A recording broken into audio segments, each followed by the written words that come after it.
તો આજે આપણે અગેન તમારું ચેપ્ટર 6 કન્ટિન્યુ કરવા જઈ રહ્યા છીએ. રાધર એવું કહી શકાય કે લાસ્ટ ટાઈમ જે આપણે થિયરી લીધી હતી એ જ થિયરીને મળતી આવતી બીજી એક થિયરી લેવા જઈ રહ્યા છીએ. આપણે આની પહેલા જે થિયરી હતી એમાં એવું જોયેલું કે જ્યારે કોઈ એક ગૂંચળું હોય, આપણે થોડું રિકોલ કરીએ, એક ગૂંચળું હોય એમાં કંઈક પ્રવાહ વહે છે તો એની સાથે એની કંઈક ક્ષેત્ર રેખાઓ સંકળાતી હોય. હવે આ પ્રવાહના કારણે ચુંબકીય ક્ષેત્ર મળ્યું. તો પ્રવાહનું મૂલ્ય તમે ચેન્જ કરો તો ચુંબકીય ક્ષેત્ર પણ બદલાય, એટલે આ ક્ષેત્ર રેખાઓની સંખ્યા એટલે કે ફ્લક્સ પણ બદલાય. તો ગૂંચળા સાથે સંકળાયેલા ચુંબકીય ફ્લક્સમાં ફેરફાર થયો અને તમને ફાઇનલી પ્રેરિત EMF મળ્યું. તો ગૂંચળાનું પોતાની અંદર જ વહેતા પ્રવાહના કારણે પોતાની જ સાથે સંકળાયેલું ફ્લક્સ બદલાતું હતું અને એ રીઝનથી આપણને અહીંયા પ્રેરિત EMF મળતું હતું. પણ હવે આપણે થોડી અલગ વસ્તુ કરવા જઈ રહ્યા છીએ. આપણે એવું જોવા જઈ રહ્યા છીએ કે બે ગૂંચળાનું તંત્ર છે. પહેલાને આપણે આત્મપ્રેરણ નામ આપ્યું હતું કારણ કે ગૂંચળાનું પોતાનું પ્રેરણ હતું, આત્મપ્રેરણ. પણ હવે બે ગૂંચળાનું તંત્ર છે. બે ગૂંચળાઓ એકબીજા પર ગોઠવેલા છે. મતલબ આવી રીતે બે ગૂંચળાઓ એટલે કે બે સોલેનોઇડ છે. આ એક નાનો સોલેનોઇડ છે.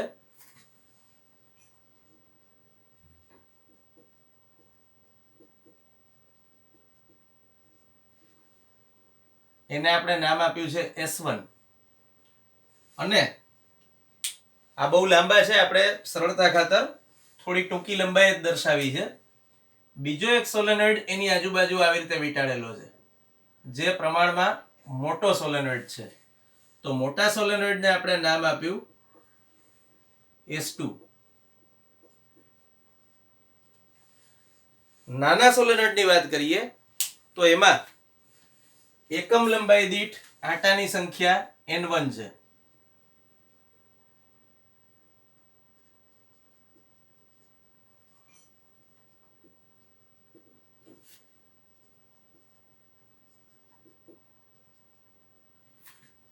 R1 એની ત્રિજ્યા છે.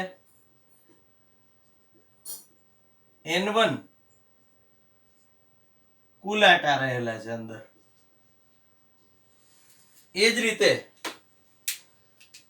આપણે મોટા સોલેનોઇડ માટે વાત કરીએ તો અનુરૂપ મૂલ્યો એકમ લંબાઈ દીઠ આંટાની સંખ્યા N2, ત્રિજ્યા R2 અને કુલ આંટાની સંખ્યા કેપિટલ N2 છે.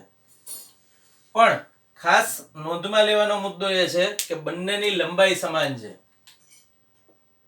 આ બંને સોલેનોઇડની લંબાઈ L સમાન છે. અને અહીંયા આપણે હવે એક જે મેં કીધું કે એક ગૂંચળામાં વહેતા પ્રવાહમાં ફેરફાર કરીએ તો શું થાય એ ઘટના વિશે અભ્યાસ કરીશું. ધારો કે મેં પહેલા ગૂંચળું વિચાર્યું, બહારનું ગૂંચળું જેને આપણે નામ આપ્યું છે S2. તો આ S2 માં જ્યારે I2 પ્રવાહ વહેવડાવો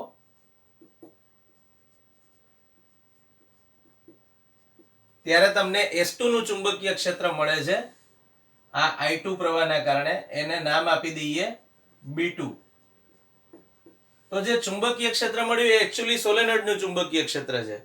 તો તમે B2 ની કિંમત લખી શકો. આપણે જાણીએ છીએ સોલેનોઇડની અંદરના વિસ્તારમાં સમગ્ર લંબાઈ પર અથવા સમગ્ર વિસ્તારમાં સમાન ચુંબકીય ક્ષેત્ર હોય જેને આપણે સંજ્ઞા આપી હતી μ0 Ni.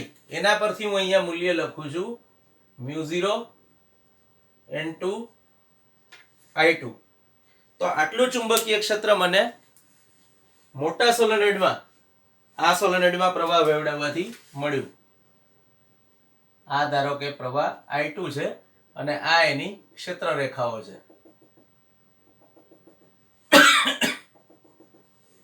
હવે ધારો કે આ પ્રવાહમાં હું ફેરફાર કરું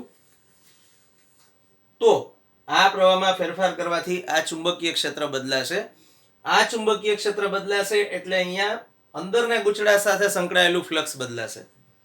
તો અંદરનું ગૂંચળું, અંદરનો સોલેનોઇડ જે ગણો એ નાનું ગૂંચળું જે S1 છે તે S1 ના એક આટા સાથે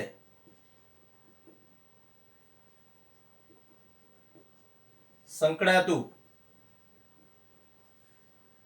ચુંબકીય ફ્લક્સ φ1 હોય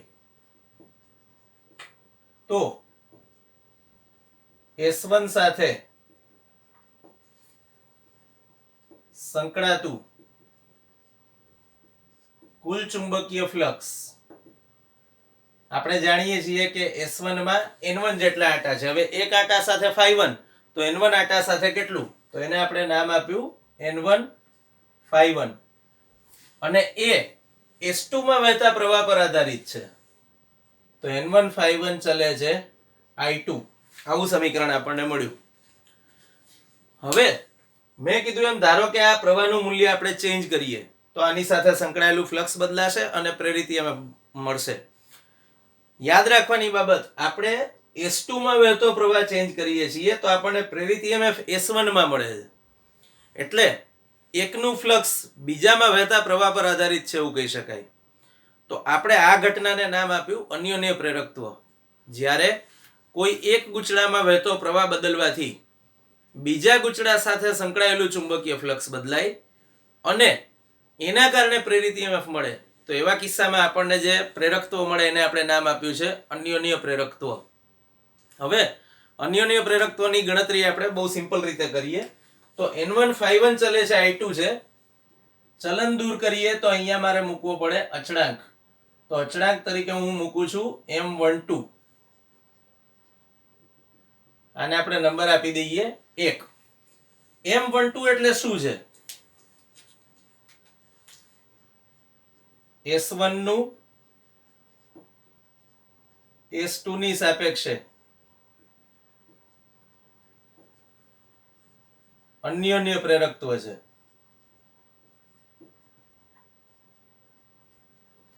હવે હું આ સમીકરણ પરથી ધારો કે N1 φ1 ની વધુ પ્રિસાઇઝ ગણતરી કરવા માંગુ છું તો આ N1 φ1 ગણતી વખતે મારે ખરેખર φ1 નું સૂત્ર લેવું જોઈએ.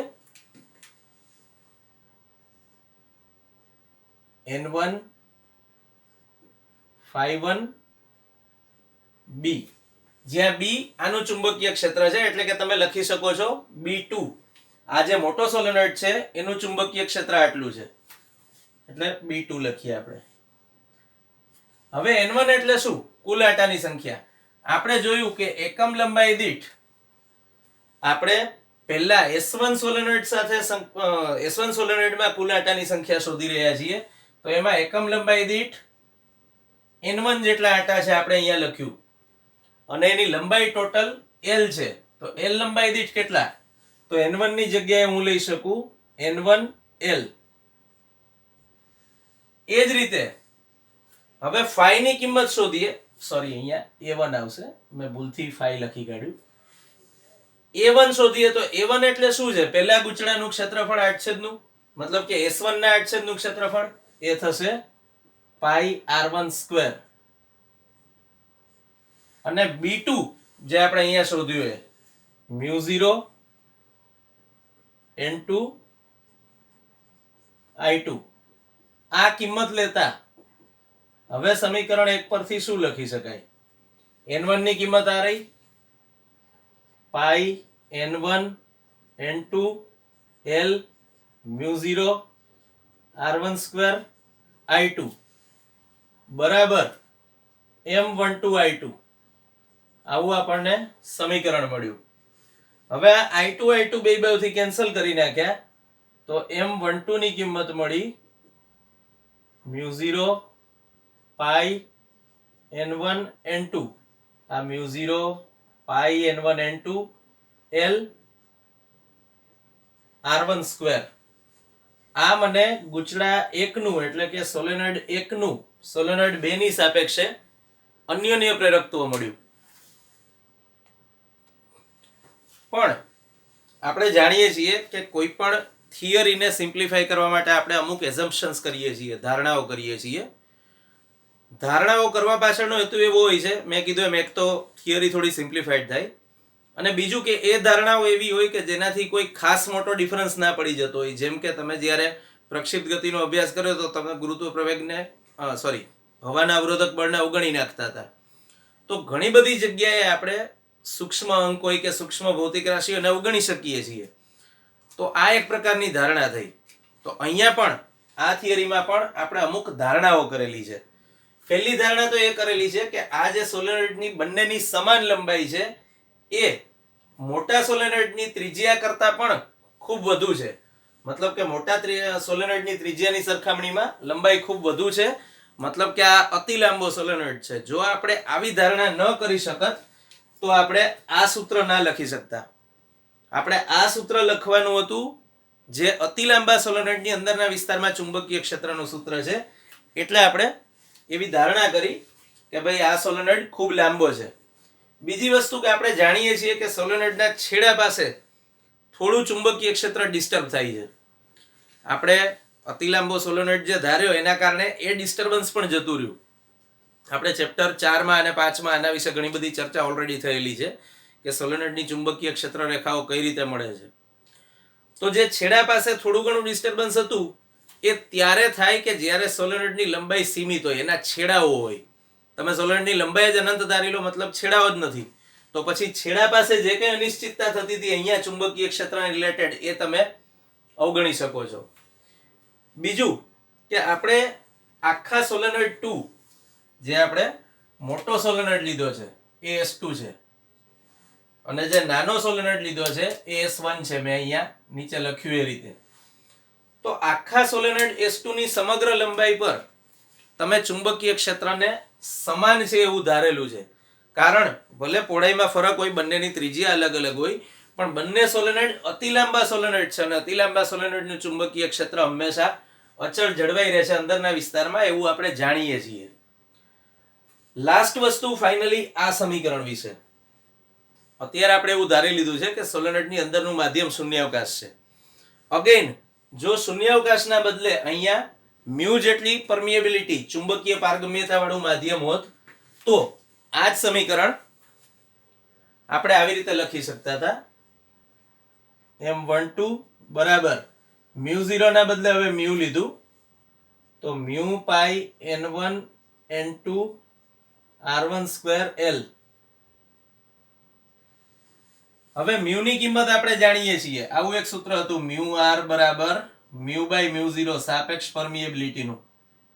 એના પરથી મ્યુ ની જો કિંમત મૂકીએ આપણે તો આપણને મળે છે M12 ઇક્વલ્સ ટુ મ્યુ ની કિંમત μ0 μr. તો હવે થશે μ0 μr પાઈ n1 n2 r1 square l. તો આ જ સમીકરણનું બીજું એક સ્વરૂપ થયું. કદાચ શૂન્યાવકાશના બદલે બીજું કોઈ માધ્યમ હોય તો આપણને S1 નું S2 ની સાપેક્ષે અન્યોન્ય પ્રેરકત્વ પણ આટલું મળે છે. બીજી વાત એ યાદ રાખવાની છે કે બે સોલેનોઇડના તંત્રનું અન્યોન્ય પ્રેરકત્વ એમની વચ્ચે કેટલું અંતર છે એના પર ડિપેન્ડ કરે છે. રીઝન આપણે હમણાં ડિટેલમાં સમજીશું. અને સોલેનોઇડના સાપેક્ષ નમન શું છે. શક્ય છે કે એક સોલેનોઇડની અંદર બીજો સોલેનોઇડ થોડો ત્રાસો હોય તો પછી આપણે જે અહીંયા ગણતરી કરી કે દરેક આટા સાથે સંકળાયેલું ચુંબકીય ફ્લક્સ સમાન હતું એવું નહીં રહે. એક સોલેનોઇડ સીધો છે અને બીજો ત્રાસો છે તો આની સાથે આ આટા સાથે જેટલું ફ્લક્સ સંકળાય છે એના કરતા આ આટા સાથે સંકળાયેલું ફ્લક્સ અલગ મળત.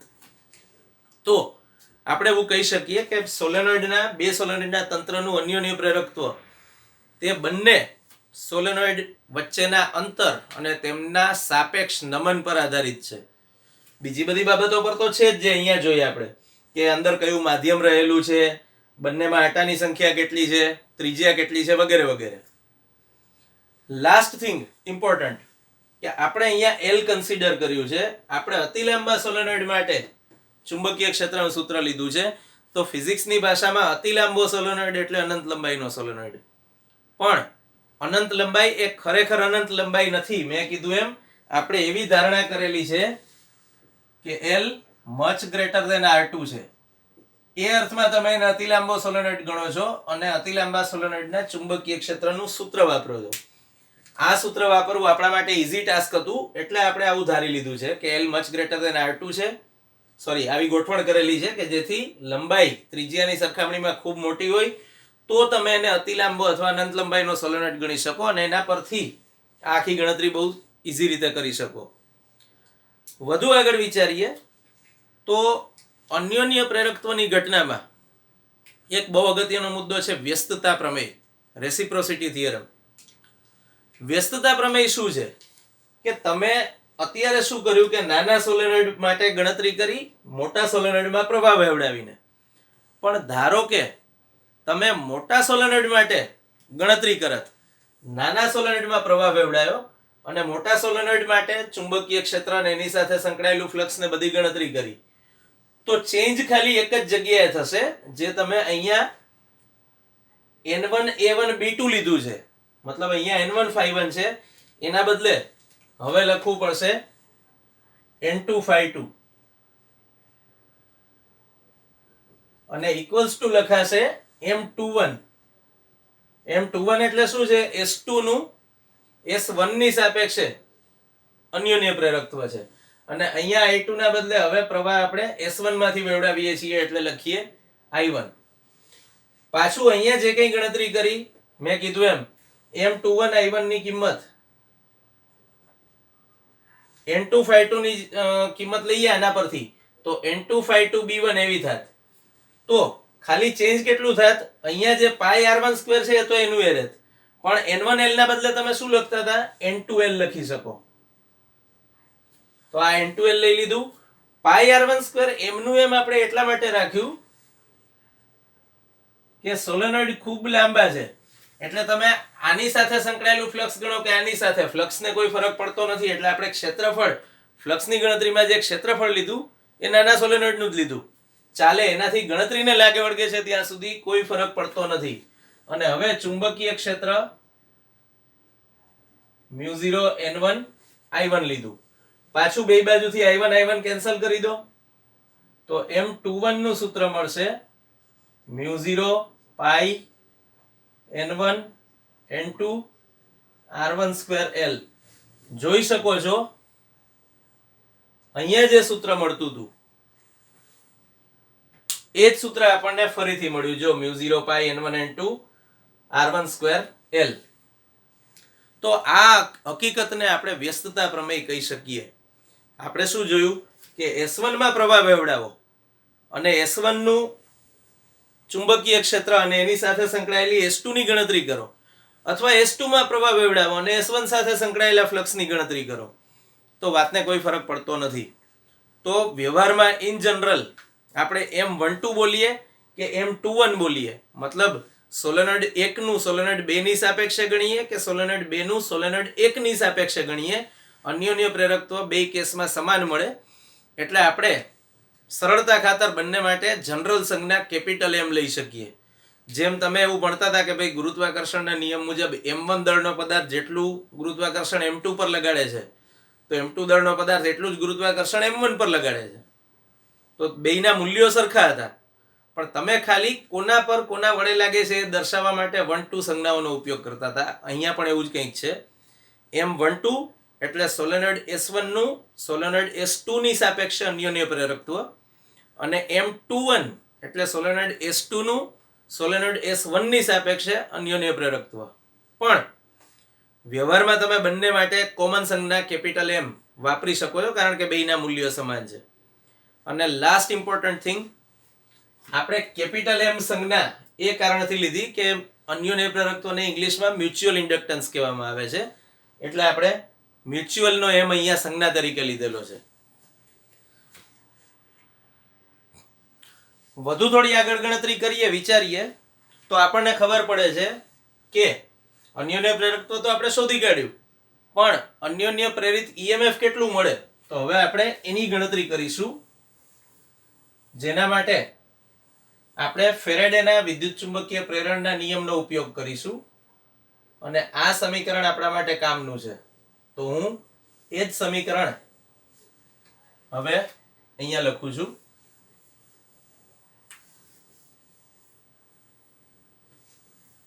પણ મેં કીધું એમ N1 બરાબર MI2 એવું આપણે લખીશું. હવે મેં હમણાં કીધું એમ વ્યસ્તતા પ્રમેય અનુસાર તમે M12 લખો કે M21 લખો, બંનેનું મૂલ્ય સમાન છે એટલે બંને માટે જનરલ સંજ્ઞા M વાપરી શકો છો. હવે આપણે ફેરેડેના નિયમ મુજબ એવું ભણી ગયા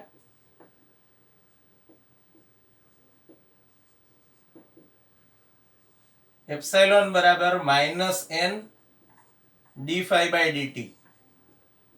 આના પરથી આપણે હમણાં જોયું કે S1 સાથે સંકળાયેલું ફ્લક્સ બદલાય છે, તો પ્રેરિત EMF પણ તમને S1 માં મળશે એટલે આપણે એને નામ આપ્યું ε1 ઇક્વલ્સ ટુ -n1 d∅1/dt. અથવા તમે આવું પણ લખી શકો -d/dt ઓફ n1 ∅1. આપણે n1 બહાર લઈ લીધું, ઈચ્છા હોય તો અંદર રહેવા દો તો પણ ચાલે, કોઈ ફરક નથી પડતો. હવે આ કિંમત મૂકી દો તો અહીંયા m અચળ છે અને I2 નું સમય સાપેક્ષ વિકલન કરો તો di2/dt. તો આ તમને અન્યોન્ય પ્રેરકત્વના કિસ્સામાં સોલેનોઇડ 1 માં એટલે કે S1 જે નાનો સોલેનોઇડ આપણે વિચાર્યો હતો એમાં ઉત્પન્ન થતા પ્રેરિત EMF નું સૂત્ર મળે છે, જે બીજા સોલેનોઇડમાં વહેતા પ્રવાહના ફેરફારના સમય દર પર આધારિત છે.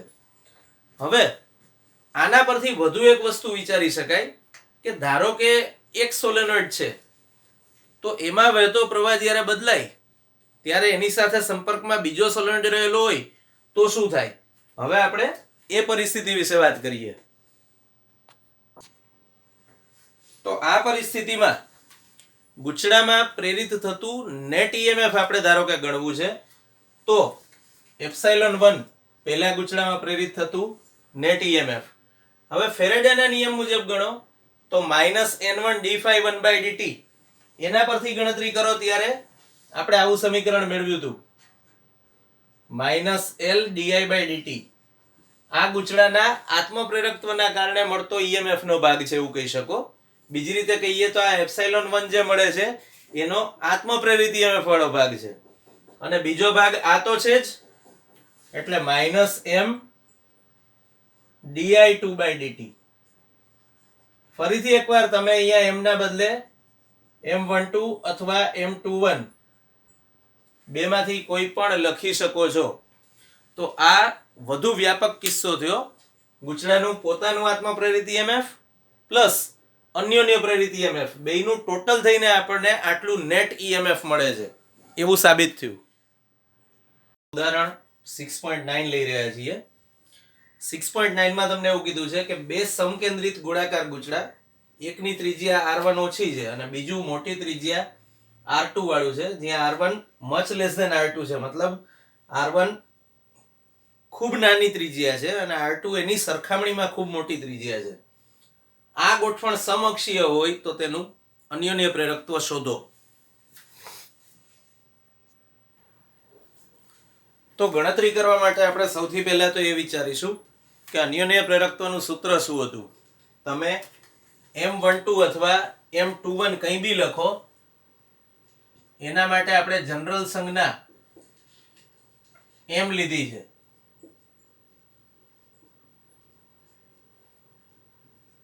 તો M12 અથવા M21 અથવા M એનું સૂત્ર થશે ∅1/I2.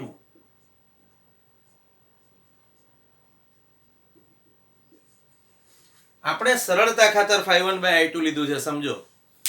રીઝન છે, સરળ કેમ પડે એ પણ જાણવું જરૂરી છે કે આ સૂત્ર કેમ લીધું. મતલબ આપણે ∅2/I1 એવું પણ લઈ શકતા હતા, પણ સમજો કે તમને એક નાની ત્રિજ્યા વાળું ગૂંચળું આપ્યું છે, R1 નાની છે, મતલબ R2 એની સરખામણીમાં ખૂબ મોટી ત્રિજ્યા છે. મતલબ આવી કંઈક પરિસ્થિતિ છે. આ બે ગૂંચળા છે જેમાં નાના ગૂંચળાની ત્રિજ્યા R1 છે માની લો, અને આ પ્રમાણમાં ખૂબ મોટી ત્રિજ્યા ધરાવતું ગૂંચળું R2 છે.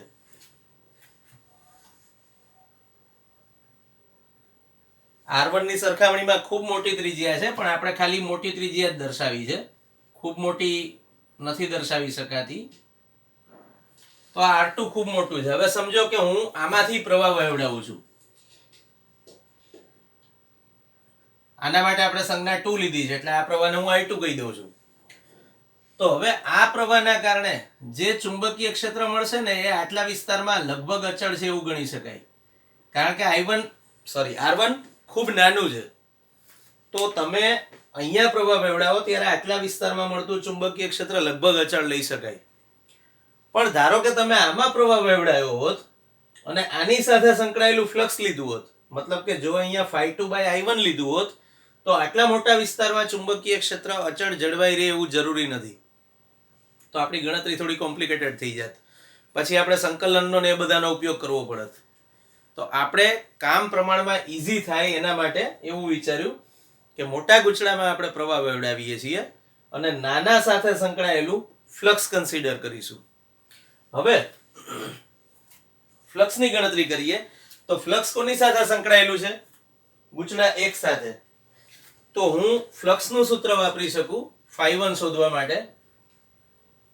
phi1 બરાબર A1 B2. કારણ B2 શું છે? પ્રવાહ I2 ના કારણે મળતું ચુંબકીય ક્ષેત્ર છે. હવે પ્રવાહ I2 આ મોટા ગૂંચળામાંથી વહે છે, એટલે એનું ચુંબકીય ક્ષેત્ર એના કેન્દ્ર પરના બિંદુએ કેટલું હશે એ આપણે ગણવું જોઈએ. તો આપણે સૂત્ર લખીશું μ0 I2/2R2. આ B2 ની કિંમત છે.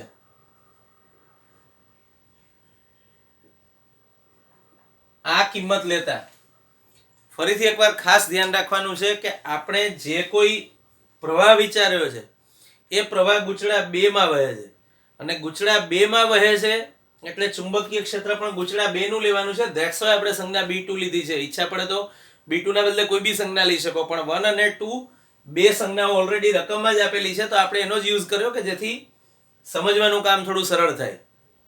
અને બીજી વસ્તુ કે મારે ફ્લક્સનો ફેરફાર આની સાથે સંકળાયેલો લેવાનો છે, તો એના માટે મેં ફ્લક્સ પણ પહેલા ગૂંચળા સાથે સંકળાયેલું લીધું છે. તો હવે phi1 બરાબર શું મળે? A1 એટલે કે આનું ક્ષેત્રફળ. આ જે વચમાં જે ગૂંચળું છે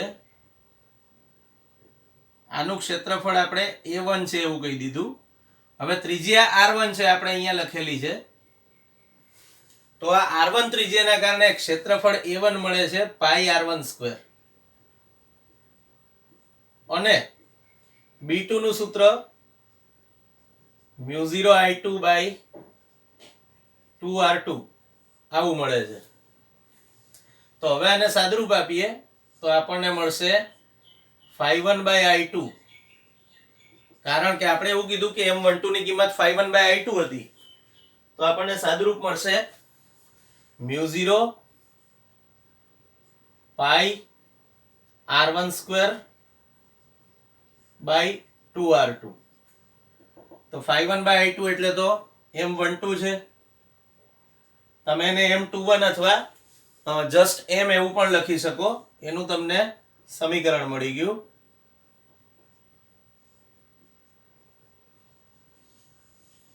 તો આ બે ગૂંચળાઓના તંત્રનું અન્યોન્ય પ્રેરકત્વ આપણે શોધી કાઢ્યું. અચ્છા, બીજી વસ્તુ ખાસ યાદ રાખવાની કે અહીંયા આપણે આ ગૂંચળાનું ક્ષેત્રફળ ખૂબ ઓછું લીધું છે અથવા ત્રિજ્યા ખૂબ નાની છે, અને ધેટ્સ વાય આપણે આ સમગ્ર ક્ષેત્રફળ પર ચુંબકીય ક્ષેત્ર સમાન લીધું. બાકી જોઈ શકો છો કે આ ચુંબકીય ક્ષેત્રનું મૂલ્ય આના કેન્દ્ર પર જે હોય એ આપણે લીધું છે. આ સૂત્ર કેન્દ્ર પર ચુંબકીય ક્ષેત્ર શોધવાનું સૂત્ર હતું જે આપણે ચેપ્ટર 4 માં ભણી ચૂક્યા છીએ. તો આ સૂત્ર અહીંયા લઈ શકાયું કારણ કે આ ક્ષેત્રફળ ખૂબ નાનું છે પહેલા ગૂંચળાનું. અધરવાઇઝ તમે આ સૂત્ર લઈ શકો નહીં, કારણ કે આ તો ખાલી કેન્દ્ર પર ચુંબકીય ક્ષેત્ર દર્શાવે, પછી જેમ બહાર આવે એમ ક્ષેત્ર બદલાતું જાય. તો આ એક મુદ્દો યાદ રાખવો. હવે આપણે વધુ આગળ જઈશું તમારા ઉદાહરણ 6.10 પર. તો હવે આપણે લેવા જઈ રહ્યા છીએ તમારું ઉદાહરણ 10. ચુંબકીય ક્ષેત્રફળ કેપિટલ A અને લંબાઈ L ના પદમાં સોલેનોઇડમાં સંગ્રહિત ચુંબકીય ઉર્જાનું સૂત્ર તારવો. અને બીજામાં એવું પૂછ્યું છે પાર્ટ બી માં કે આ ચુંબકીય ઉર્જાને કેપેસિટરમાં સંગ્રહિત વિદ્યુત ઉર્જા સાથે કેવી રીતે સરખાવી શકાય.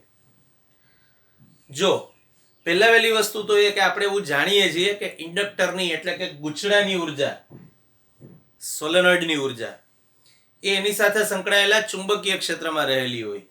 તો આપણે સોલેનોઇડની ઉર્જાનું સૂત્ર જાણીએ છીએ.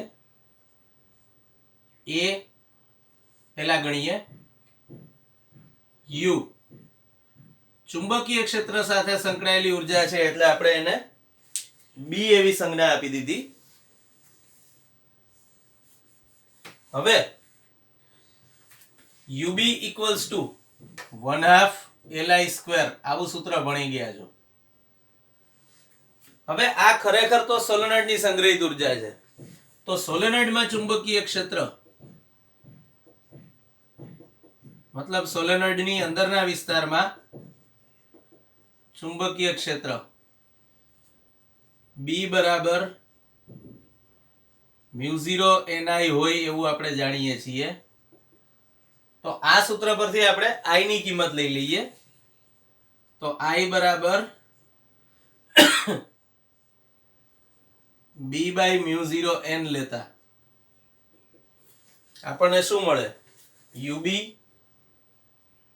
બરાબર 1/2 L એટલે કે એનું ઇન્ડક્ટન્સ અને I એટલે B/μ0 n પણ સ્ક્વેર કરીને લેવાનું છે એટલે B²/μ0² n² આવું સૂત્ર આપણને મળ્યું.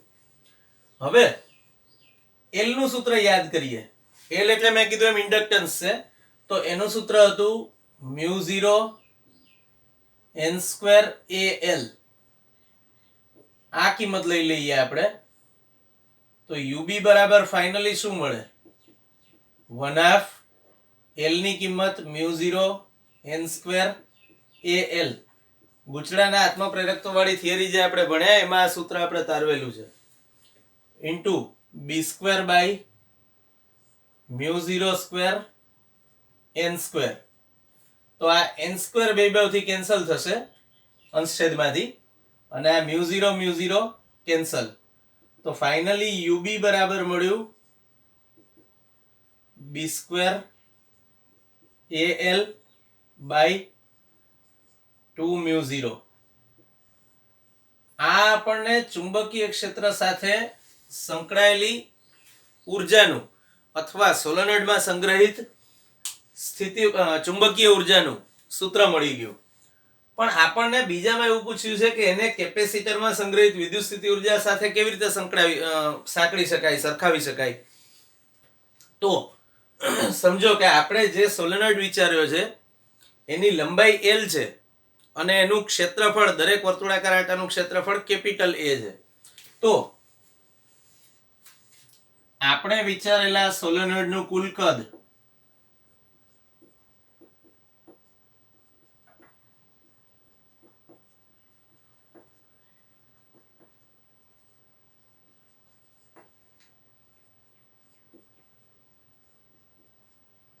V બરાબર AL છે.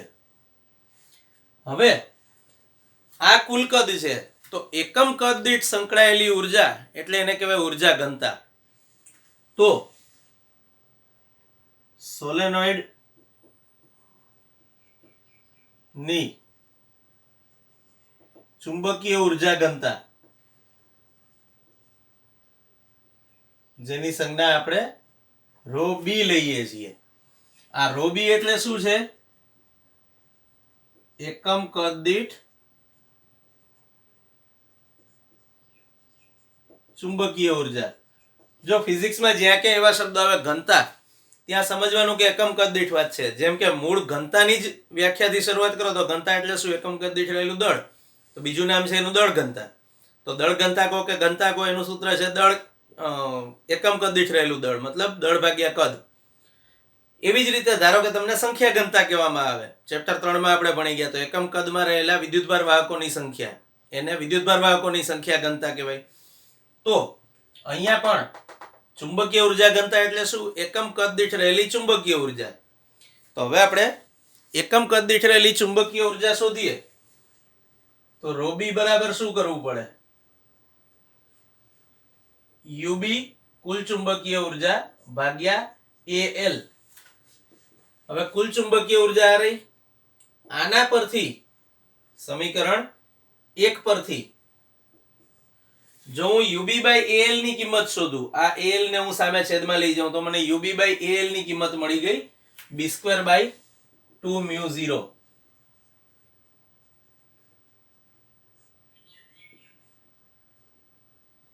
તો આ ઉર્જા ઘનતાનું સૂત્ર થયું. હવે આપણે બી માં જે પૂછ્યું છે એવું છે કે આ ચુંબકીય ઉર્જાને કેપેસિટરમાં સંગ્રહિત વિદ્યુત સ્થિતિ ઉર્જા સાથે કેવી રીતે સરખાવી શકાય. તો પોસિબલ આન્સર્સ બીજા પણ છે, પણ અત્યારે આપણે પહેલા એક આન્સર વિશે વાત કરીએ. કેપેસિટરમાં સંગ્રહિત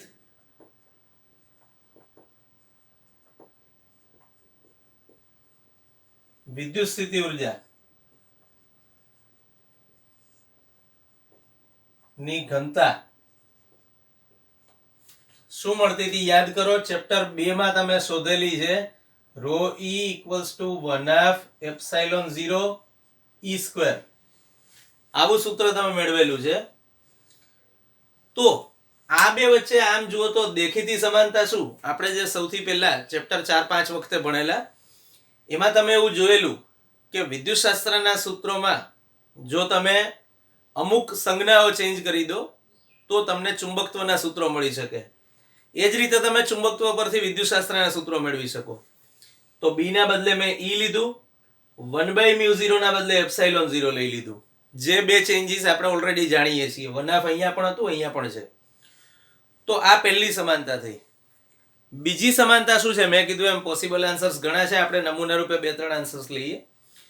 તો બીજી સમાનતા એ હતી કે સોલેનોઇડની બે પ્લેટ્સ વચ્ચે પણ નિયમિત વિદ્યુત ક્ષેત્ર મળતું હતું.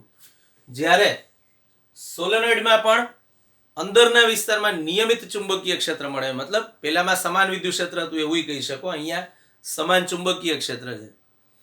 ત્રીજી વસ્તુ એ છે કે સોલેનોઇડ અને કેપેસિટર, એમાં કેપેસિટરની પ્લેટ્સ પણ તમે અનંત વિસ્તારની લીધેલી અને સોલેનોઇડની લંબાઈ પણ અનંત લીધેલી છે. તો જ તમે આ સૂત્ર વાપરી શક્યા ને, b બરાબર μ0 ni.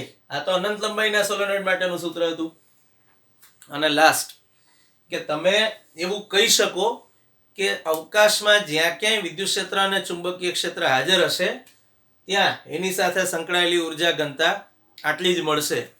તો એક અર્થમાં જુઓ તો આ વ્યાપક સમીકરણ છે. તમે જ્યારે ચેપ્ટર 8 ભણશો વિદ્યુત ચુંબકીય તરંગો, ત્યારે વિદ્યુત ક્ષેત્ર અને ચુંબકીય ક્ષેત્ર બંને સાથે સંકળાયેલી ઉર્જા ઘનતાના સૂત્રો, મતલબ આ બંને વિદ્યુત ક્ષેત્રની 1/ε0 e² અને ચુંબકીય ક્ષેત્રની b²/2μ0, આની તમારે ચેપ્ટર 8 માં ફરીથી જરૂર પડશે. સો એ દ્રષ્ટિએ પણ આ બંને સૂત્રો અગત્યના છે.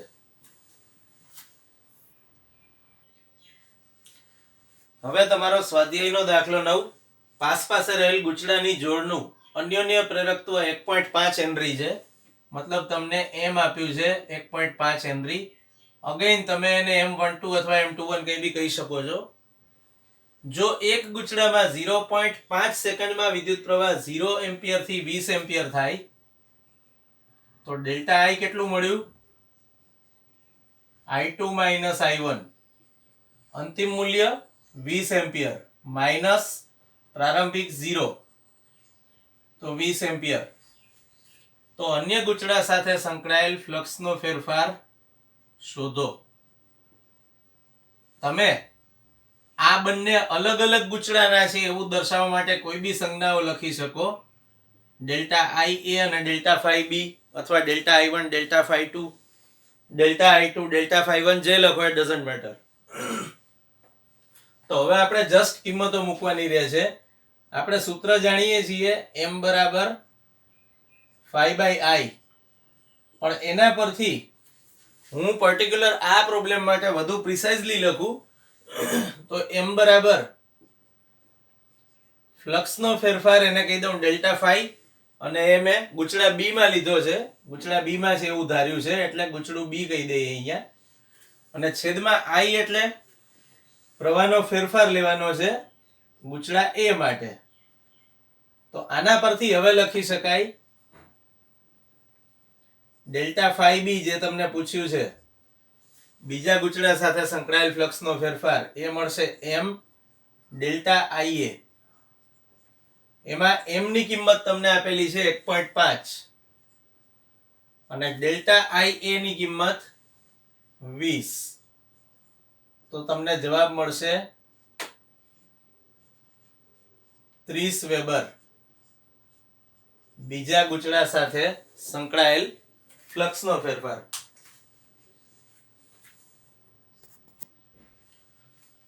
તો અત્યાર સુધીમાં આપણે તમારું ચેપ્ટર 6 મોટા ભાગે કમ્પ્લીટ કરી નાખ્યું છે. એક ટોપિક બાકી રહે છે હવે એસી જનરેટર વાળો. એ આપણે નેક્સ્ટ લેક્ચરમાં કન્ટિન્યુ કરીશું.